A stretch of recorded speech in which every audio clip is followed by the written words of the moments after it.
south winds 10 to 15 miles an hour, becoming west 5 to 10 miles an hour after.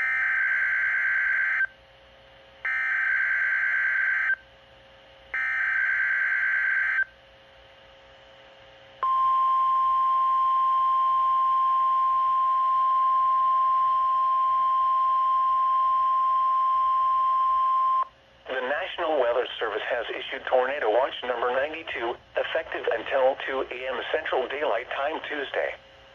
This watch includes the following counties in Texas: Collin, Dallas, Denton, Ellis, Hunt, Kaufman, Rockwall, and Tarrant. Remember, a tornado watch means the conditions are favorable for the development of severe weather, including tornadoes, large hail, and damaging winds in and close to the watch area.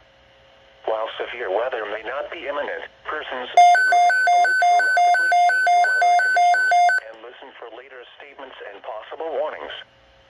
Stay tuned to NOAA weather radio, commercial radio and television outlets, or internet sources for the latest severe weather information.